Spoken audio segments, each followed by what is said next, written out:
Good morning students. SST 8th class जिसमें history का हम सेकंड चैप्टर रीड आउट कर चुके हैं। आज हम हिस्ट्री का जो सेकंड चैप्टर है उसका नोट्स से जो वर्क है वो करेंगे। उसके साथ साथ नोट्स में जो चैप्टर के क्वेश्चन आंसर नोट्स में प्रोवाइड करवाए गए हैं वो भी हम करेंगे। इसमें जो बेटा आपके वर्ड वगैरह हैं उनमें से काफ़ी मैं आपको रीडिंग के लिए दे चुका था। मीन्स मैंने कहा था कि आप इनकी रीडिंग कर लेंगे। आपके पास जो नोट्स हैं बेटा, आप में जिन बच्चों ने न्यू परचेज़ किए थे और मेरे पास जो नोट्स थे उस पिछली जो वीडियो मैंने सेंड की थी उसमें थोड़ा सा चेंज था। मेरे पास पुराने नोट्स थे, इस वजह से उसमें मटेरियल काफ़ी ज़्यादा दिया हुआ था। तो आज मैं ये सेंड कर रहा हूँ आपको। ये जो नोट्स हैं ये आपके नोट्स से मैच हो जाएंगे। जिन बच्चों के पास पुराने नोट्स हों तो वो भी इन्हीं के हिसाब से सारी चीज़ें सेट कर लेना। जो जो टॉपिक्स इसमें आपको मिले जो मैं करवाऊँ वही टॉपिक अपने नोट्स में से आपको करने हैं। जो एक्स्ट्रा हैं उनको आप स्किप कर सकते हैं। तो चलिए इम्पोर्टेंट फैक्ट्स जो हैं वहाँ से हम शुरुआत करते हैं। कुछ इम्पोर्टेंट फैक्ट्स वैसे मैं करवा भी चुका था, लेकिन मैं चाहता हूँ कि वो अगर फिर से हो जाए तो कोई ख़ास बात नहीं रहेगी। जैसे वाणिज्यिक है, कठपुतली है, मुफ्ती है, महाभियोग, धर्मशास्त्र, ये मैं आपको करवा चुका था। देखो वाणिज्य क्या था? वाणिज्य का मतलब एक ऐसा व्यवसायिक उद्यम, एक ऐसा व्यवसायिक कार्य है जिसमें चीज़ों को जिसमें वस्तुओं को सस्ती कीमत पर खरीदकर अधिक लाभ कमाने के लिए ज़्यादा कीमत पर बेचा जाता है। तो उसे हम क्या बोलते हैं? वाणिज्यिक बोलते हैं, मर्चेंटाइल बोलते हैं। कठपुतली, पपेट। पपेट क्या होता है? मीन्स एक ऐसा खिलौना जिसे धागों के सहारे अपने हिसाब से नचा सकते हैं। जो व्यक्ति किसी दूसरे के इशारों पर नाचता है या चलता है या काम करता है तो उसे क्या कहते हैं? उसे हम पपेट कहते हैं, कठपुतली कहते हैं। मुफ्ती। मुफ्ती कौन था? जो मुस्लिम समुदाय था उसका जो न्यायविद था, मीन्स कानूनों का जो ज्ञाता था, न्याय का ज्ञाता।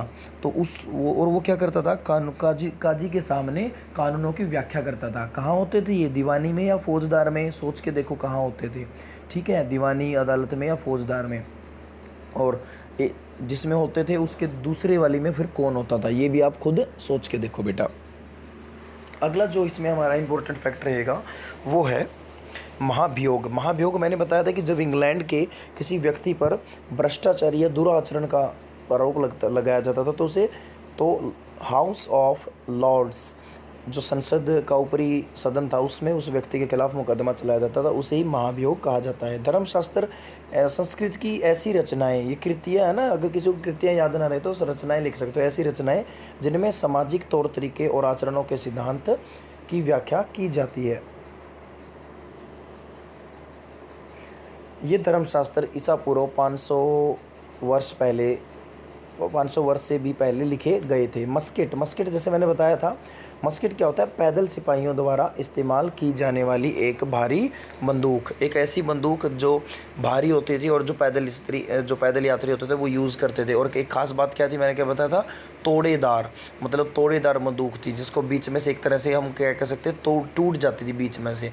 फिर वहाँ पर इसमें राइफ़ल वगैरह जो है वो फील किए जाते थे, गोलियाँ वगैरह उसमें डाली जाती थी। मैच लॉक मीन्स शुरुआती दौर की बंदूक जिसमें बारूद को माचिस की चिंगारी दी जाती थी।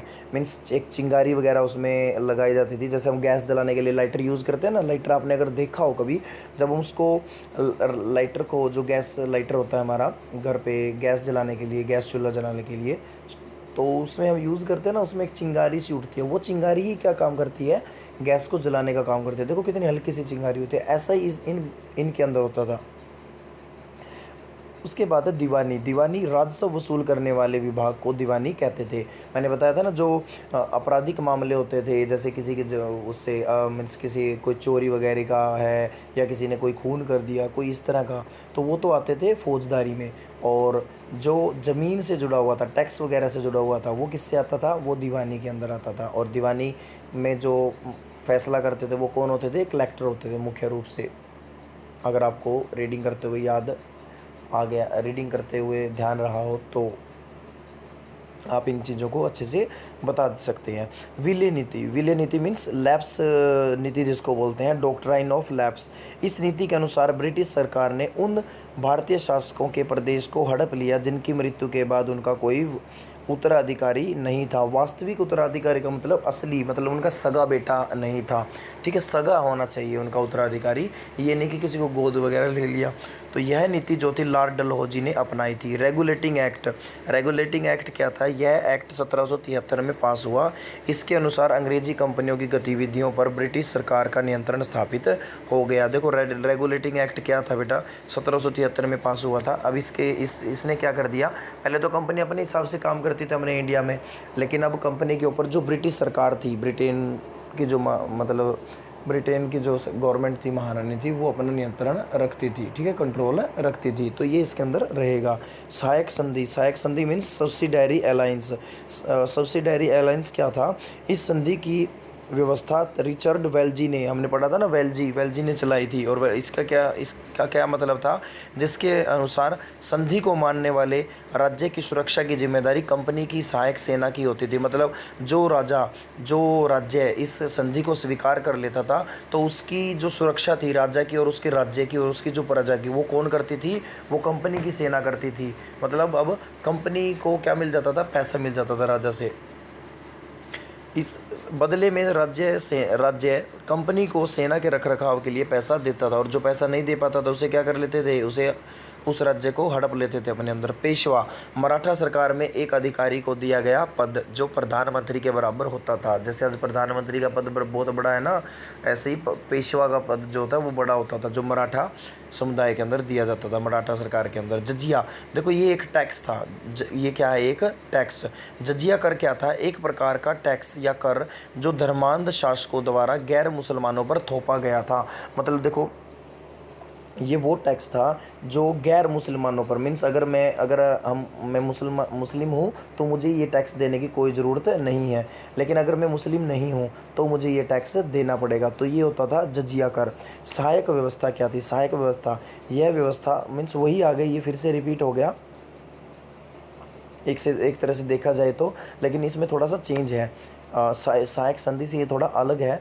यह व्यवस्था ब्रिटिश गवर्नर जनरल वेल्जी द्वारा लागू की गई थी। इसके अंतर्गत या फिर इसमें अंग्रेज भारतीय शासकों से समझौता करके उनके मामलों में हस्तक्षेप करने लगे। मतलब जो उनके राजाओं के अपने मैटर होते हैं ना, अपने राज्य से जुड़े हुए, तो वो इसकी वजह से क्या करते थे? इस व्यवस्था की वजह से उनके मामलों में हस्तक्षेप करते थे, उनमें खुद की बातें भी रखते थे।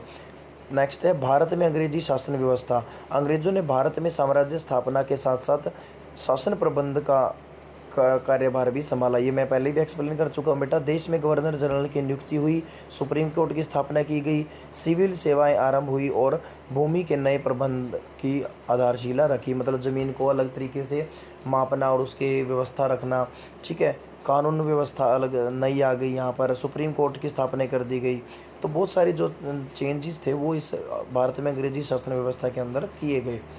भारत से व्यापार की वस्तुएं। भारत से व्यापार की वस्तुएं कौन कौन सी होती थी? भारत से व्यापार के रूप में सूती कपड़ा, रेशम, बारीक सूती कपड़ा, रेशम, काली मिर्च, लौंग, इलायची और दालचीनी आदि खरीदकर अपने देशों में भेजती थी जो कंपनियां होती थी, यूरोपीय कंपनियां। नेक्स्ट, मुगल साम्राज्य का विघटन। जो मुगल साम्राज्य का विघटन का मतलब है कि किस तरह से ये घटता गया, किस तरह से ये इसका विनाश हुआ। 1707 में औरंगजेब की मृत्यु के पश्चात मुगल छिन्न भिन्न हो गया, मतलब अलग अलग सा बट गया, ठीक है। मराठों, सिखों, जाटों तथा कुछ अन्य जातियों ने मुगलों के विरुद्ध विद्रोह आरंभ कर दिए। इससे देश कई छोटे छोटे क्षेत्रों में विभक्त हो गया या जगहों में विभक्त हो गया, जहाँ स्वतंत्र राज्यों का उदय हुआ। फिर यहाँ पर किसका उदय हुआ? स्वतंत्र राज्य, मतलब अलग अलग टुकड़ों में बट गया। हर टुकड़े ने ये कह दिया कि मैं भारत से अलग, मैं मतलब एक आज़ाद हूँ, मैं यहाँ का राजा मैं हूँ और ये मेरा जो राज्य है ये स्वतंत्र है, किसी के अंडर में नहीं है। ऐसी सिचुएशन हो गई। और जैसे अवध, बंगाल, हैदराबाद की स्थापना कर ली, मतलब जो स्वतंत्र होते गए। अब ये जो अवध है, बंगाल है, जो हैदराबाद है, ये तभी तो बने थे, तभी तो थोड़े ये मतलब कहते हैं कि उसमें समाज के सामने आए थे, क्योंकि ये किसके अंडर में थे? पहले मुगलों के अंडर में। अब ये मुगलों के अंडर में नहीं रहे तो इन्होंने भी अपना सर उठाना शुरू कर दिया, ये तब इनकी स्थापना हुई। अंतिम शक्तिशाली मुग़ल जो था वो शक्तिशाली तो औरंगजेब था, और जो मुग़ल शासक था अंतिम वो था बहादुर शाह जफ़र। शेर मैसूर किसे कहा गया है? टिप्पू सुल्तान को मैसूर का शेर कहते थे। मराठा शक्ति अंग्रेज़ों ने शक्तिशाली सरदारों को एक एक करके पराजित किया और उन्हें सहायक संधि मानने के लिए विवश कर दिया। मराठों के अंदर जो ताकतवर राजा हुए थे ना, जो लोग होते थे, उनको ये हरा देते थे और उनसे फिर उनको मजबूर कर देते थे सहायक संधि बनवाने के लिए। तो ये थे बेटा इंपॉर्टेंट फैक्ट्स जो आपको मेमोराइज़ करने हैं। अच्छे से इनको रीड करना है, अच्छे से समझना है, फिर इनको मेमोराइज़ करना है। और मेमोराइज़ करने के बाद बेटा आप इनकी प्रैक्टिस ज़रूर किया करो राइटिंग की। इससे आपका ये जो वर्क है ये लॉन्ग पीरियड के लिए आपको मेमोराइज़ हो जाएगा और अच्छे से भी समझ में आएगा। Thank you, have a good day.